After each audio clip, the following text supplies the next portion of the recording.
Oke semuanya, di video kali ini kita akan belajar tentang internal relay atau relay internal pada suatu PLC. Kalau yang sebelumnya, kita itu mengatakan bahwa saklar on-off-nya itu biasanya adalah hardware dari luar yang dihubungkan ke PLC.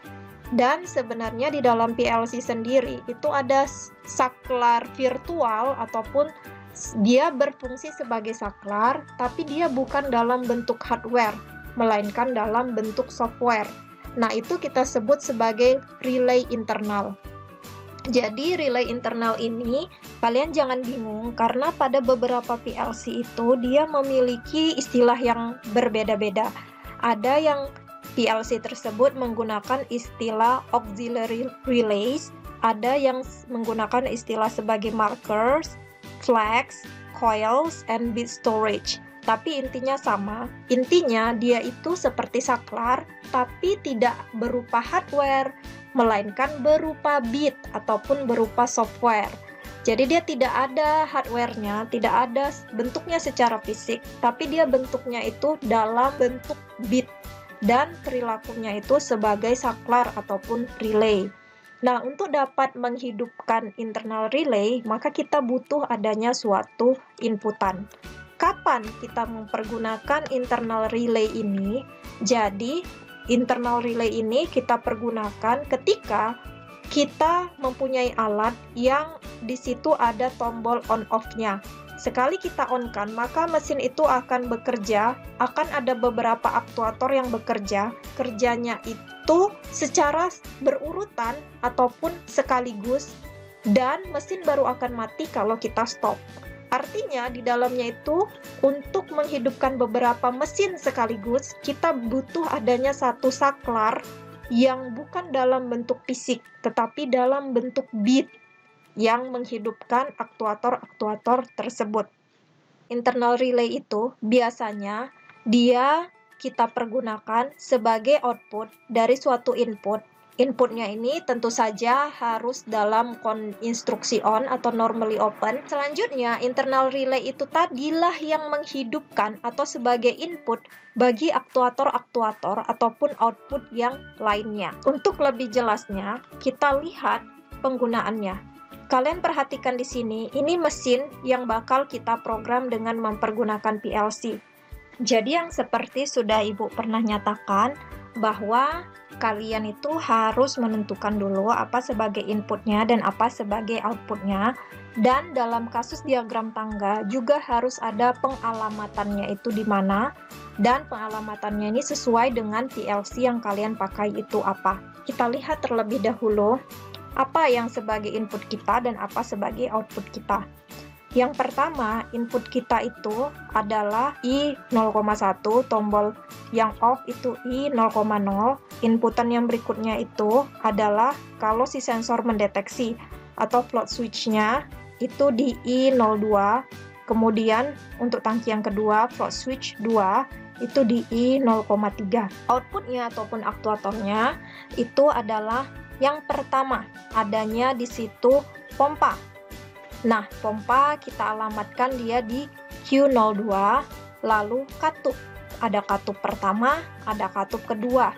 Ini kita pakai aktuatornya yaitu berbentuk coil valve atau katup coil, itu di Q0,0 dan Q0,1. Lalu nanti akan ada lampu indikator yang menyatakan bahwa alat ini sudah selesai bekerja. Maka kita butuh lampu indikator di Q0,3. Seperti yang Ibu bilang tadi, ketika tombol start dinyalakan, ada beberapa aktuator yang akan menyala secara bersamaan dan bergantian menyalanya. Oleh sebab itu, kita butuh adanya relay, tapi di dalam PLC tersebut dalam bentuk bit, alias tidak ada bentuk fisiknya. Itu adalah internal relay. Nah, ini dia dalam bentuk bit ataupun memori, tersimpan saja, tidak ada hardware-nya atau tidak ada bentuk fisiknya, itu dialamatkan pada M0,0. Nah, sekarang kita lihat seperti apa diagram tandanya. Tadi kita menyebutkan bahwa kalau tombol start dinyalakan, maka pompa akan menyala. Bersamaan dengan pompa menyala, di situ juga katup 1 akan terbuka. Oleh sebab itu, berarti ketika tombol start kita nyalakan, kita menginginkan yang nyala itu adalah internal relay-nya. Satu saja. Dan internal relay inilah yang kemudian secara bersamaan itu menyalakan adanya pompa, kemudian menyalakan adanya katup. Kita buat di sini. Kalau tombol on dinyalakan, maka outputnya adalah internal relay. Nah, internal relay ini akan tetap menyala selama kapan? Selama tombol stop tidak ditekan. Berarti tombol yang menjadi syarat internal relay-nya mati itu adalah tombol stop. Instruksi off berarti itu berada pada tombol stop. Nah, tombol stop di sini kan I 0,0. Berarti 0,0 sebagai syarat outputnya mati dalam kondisi normally close. Syarat kedua, agar mesin ini semuanya mati, atau dengan kata lain kita mematikan internal relay-nya, yaitu apabila float switch-nya ini mendeteksi bahwa tangki kedua juga sudah penuh. Artinya di sini, I 0,3 ataupun float switch yang kedua, itu sebagai syarat matinya internal relay yang artinya matinya keseluruhan mesin. Makanya di sini, dia dalam bentuk instruksi off atau dalam normally close. Agar si internal relay tetap bekerja, meskipun tombol on ini sudah tidak dinyalakan, maka kita kunci dulu. Kita beri di sini rangkaian pengunci. Mesin akan tetap bekerja meskipun apapun yang terjadi, kecuali kapan? Kecuali tombol stop ditekan, dia baru berhenti, atau kalau tangki kedua sudah penuh, dia baru berhenti. Itu maksudnya rangkaian pengunci di sini. Selanjutnya, seperti yang Ibu bilang tadi, kalau tombol internal relay sudah menyala, maka dia akan secara otomatis menyalakan beberapa output.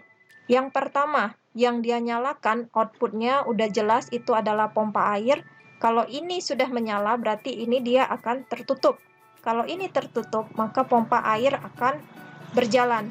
Nah, pompa air yang berjalan itu akan mengalirkannya ke pipa. Nah, pipa mana yang dia terbuka? Katupnya kita lihat di sini, kita menginginkan level yang satu dulu yang terisi. Internal relay yang menyala atau ini dalam keadaan on, dia akan menghidupkan dua sekaligus. Yang pertama, dia akan menghidupkan si pompa yang ada di sini. Yang kedua, dia akan menghidupkan katup satu. Jadi katup satu akan membuka sehingga pompa yang hidup tadi langsung dia akan mengalirkan air ke tangki yang pertama. Katup yang pertama ini akan mati ketika kapan? Ketika tangki yang pertama sudah penuh, yang ditandai adanya sensor float switch. Jadi di situ untuk mematikan atau meng-off-kan si katup yang pertama, syaratnya adalah bahwa float switch 1 atau I 0,2 mendeteksi adanya perubahan. Artinya kita buat float switch ini sebagai syarat agar si katupnya mati. Syarat artinya dia dalam bentuk normally close. Jadi float switch 1 sebagai instruksi off atau dalam bentuk normally close. Lalu katup 1 akan mati ketika kapan? Ketika juga tangki 2 penuh. Jadi jangan sampai tangki 2 penuh, justru tangki yang pertama itu kembali ngisi, kan kita nggak mau seperti itu. Oleh sebab itu, syarat agar katup pertama tetap tertutup, itu adalah float switch-nya ini mendeteksi perubahan, dan float switch 2 mendeteksi perubahan. Dua-duanya sebagai syarat mati, artinya untuk Q00 atau katup pertama, dua-duanya sebagai normally close. Kalau di sini sudah terdeteksi adanya perubahan, maka yang terbuka justru katup yang kedua. Katup yang kedua kita lihat itu adalah Q01. Artinya apa? Artinya Q01 akan bekerja ketika kapan? Ketika yang pertama tadi internal relay ini otomatis kalau hidup kita on-kan, maka ini akan tertutup. Nah, kemudian yang kedua, kalau si float switch ini sudah mendeteksi bahwa di sini itu udah penuh. Kalau ini udah penuh, maka yang ini mati, yang ini terbuka. Jadi float switch 1 sebagai syarat on-nya untuk katup yang kedua. Oleh sebab itu, untuk katup yang kedua atau Q01, float switch satunya itu dalam kondisi normally open karena dia instruksi on untuk si katup yang kedua. Dan katup yang kedua akan tertutup kapan? Akan tertutup kalau float switch 2 itu dia mendeteksi bahwa tangki sudah penuh. Artinya syarat matinya katup kedua kalau ini itu sudah ada perubahan. Berarti float switch 2 itu adalah instruksi off. Artinya di sini float switch 2 dalam kondisi normally close. Nah, kalau misalnya ini sudah mendeteksi, lampu indikator akan menyala. Maka di sini kita buat kalau si float switch 2 sudah mendeteksi, lampu indikator atau Q3 akan menyala. Nah, seperti itulah cara kerja atau penggunaan dari internal relay.